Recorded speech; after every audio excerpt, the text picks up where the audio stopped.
Hey there guys, it's Joey, and this video is actually a VR for the Elemental Witch, who is having a giveaway.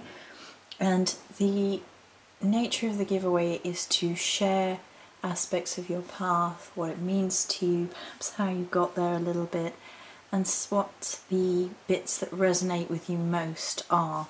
And it's about an energy exchange. I don't often take part in giveaways, I try every now and again, but I decided to take part in this one for two reasons. The concept of sharing something precious for our path as an energy exchange is beautiful. I think that's an absolutely gorgeous idea, and this could be a standalone video by itself. Why my path means so much to me and the different ways in which I resonate with it, perhaps. And the prizes are absolutely breathtaking. I've never seen anything like it. I could run off with the crystals, they're incredible. So let's go ahead and discuss a little bit about my path. And I'm going to be sat at the altar space. The candles are burning for each aspect of the Morrigan. So I thought this was the appropriate place to discuss how I feel about my relationship with her. And I don't think we need to go into how I got here so much. I've done that on previous videos quite a bit. And I had how I discovered the Morrigan and ideas about how she might be calling. So I think we'll focus here about how my relationship makes me feel and how it improves my life, and it is a day-to-day life experience of joy and wonder, really. I mean, how do you even start explaining when you've found your true matron goddess? And it's so overwhelming, and the relationship starts to develop, and you start to realize that you're 100 miles from where you started, wherever your journey might have started, and you didn't even notice. And every day you decide that you want to do a little bit better today at whatever it is that you need to improve in your life. The Morrigan doesn't brook excuses, and she doesn't brook nonsense and laziness, and she encourages us to be the best that we can possibly be and to keep pushing that.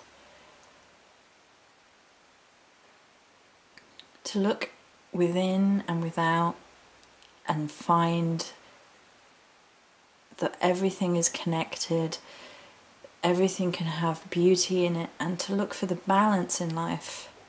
This has been a huge message recently in my life, which is looking for the balance in all things, and realizing that, you can't have a happiness in life without sadness. For there to be sunshine, there has to be rain. For there to be day, there has to be night. And learning to conduct yourself in such an honourable way. And I think the path of the Morrigan for me has brought to the forefront matters of honour more regularly than not. What do you do when you feel like your honour has been affronted? What do you do when you feel someone is affronting the way the goddess is represented? I had this question come up recently, and it's a very difficult one. It's like when people are portraying your goddess to be a bloodthirsty death goddess who's interested in death, carnage, and all negative things, and not even researching about her, not even meditating with her, not even going into the deeper mysteries of it, to understand that there is no such thing. The goddesses of all varieties have to be both, and Morrigan has an incredible sense of balance.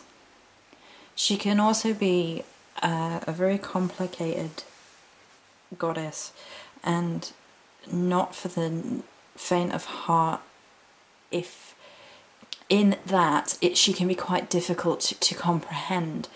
She's not an easy goddess to even start to understand. And you have to get to the point where you realize that you're never going to fully understand. You're only seeing a glimpse of the whole, and you will never understand fully, because that's the human experience. Since connecting with my matron goddess, I have felt moments of deepest joy, and then feeling grounded and secure, and then on other occasions being challenged and feeling everything feel difficult, because that's the sort of goddess she is. She will constantly test you, constantly put obstacles in front of you, and you have to be willing to spend every day doing something, even if it's just a little honouring, even if it's just some words, as long as it's something. I mean, I really dedicate myself twice a month, and I don't feel that that's overdoing it at all. So another way that my path has evolved, especially since the Morrigan has come into my life, is through my crafting. And I've developed a relationship with my goddess which helps me to create items of incredible beauty with incredible purpose. And that's all her. She's a goddess of incredible purpose and incredible beauty. And I work with her closely with my creating of all sorts of crafty things.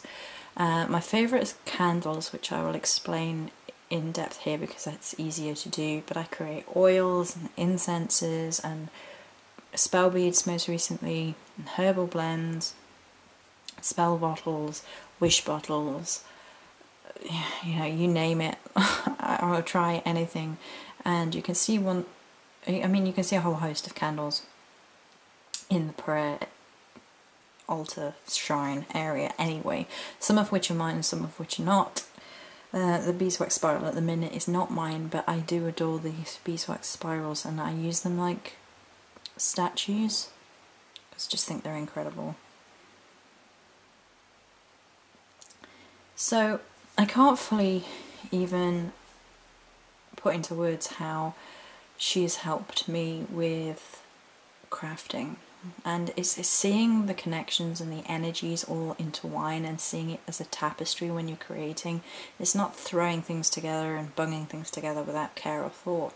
Every single thing that I make has consideration of when I'm making it, the colours going into it, the herbs going into it, the crystals going into it, the intent going into it, which goddess is meant to represent. The smells, the sights, the physical shape. I mean, that's not even half of what goes into each creation, and each creation has research behind it, idea behind it, thought behind it, intent behind it, and a good deal of energy behind it as well. So, case in point, this is one of mine for her, for the Morrigan. This is one of my candles.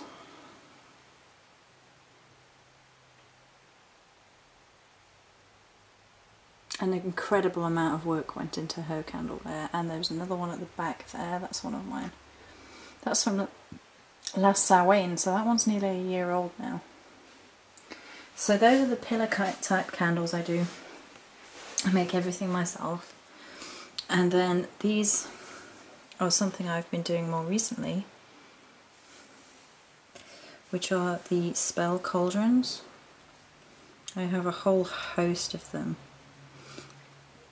Now this one is for Mahia, and I literally find them so pretty that I don't burn them. I have herb associations within the wax, and each one of these has a different amethyst. Amethyst is my spirit stone. It's something else I really, really resonate with. I might talk a little bit about amethyst in a second. And so everything is coordinated right here for her. These are her crystals here on the altar, and then if we move That's for Maher, the mother aspect of the Morrigan, and then that's Bave over there, and crone aspect, and then Anu for the maiden aspect. And if we move around, there we go, there's Bave's candle. I think Bave is possibly my favourite of the candles. And then there's a new, getting a little bit, and you see the pale amethyst right on the edge. Have to be careful not to light them. You can burn these, of course. I have another one over there, and that's for divination.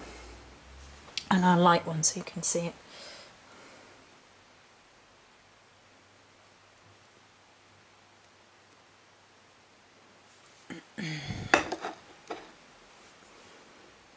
Oh, it smells already. Yum. It'll be alright over there. Might get some divination-y things going. I'm not going to discuss in length about divination because I think that's a subject all onto itself, but I thought candles tied in quite nicely to my relationship with my path and my Celtic path and my goddess. So, I mean, you can tell by the altar space.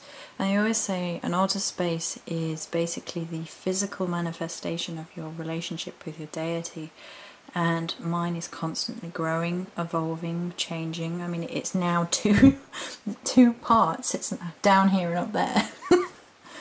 And this is just one altar. I have an altar up there, which is the seasonal one, and she started getting into that one too, so it's quite funny. I mean, everything is connected anyway, but there's some Celtic stuff now on that altar too.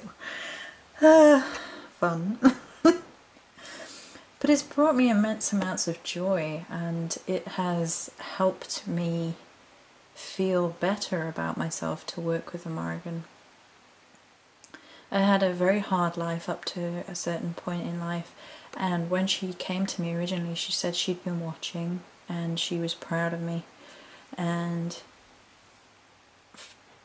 she took the measure of me through all of these difficulties. And quite often she does appear to women who have had very, very troubled lives, like women who have been and survived and got through, say, domestic violence. Quite often find that she will show up. So the last thing I'm going to talk about is amethyst, and amethyst is my spirit crystal, and I work frequently with amethyst, and it's my favourite crystal. And I often talk about spirit crystals, which confuses some people, but basically it's the crystal which sings to your soul the most. It's the one that you can't leave and you see a nice piece in the shop.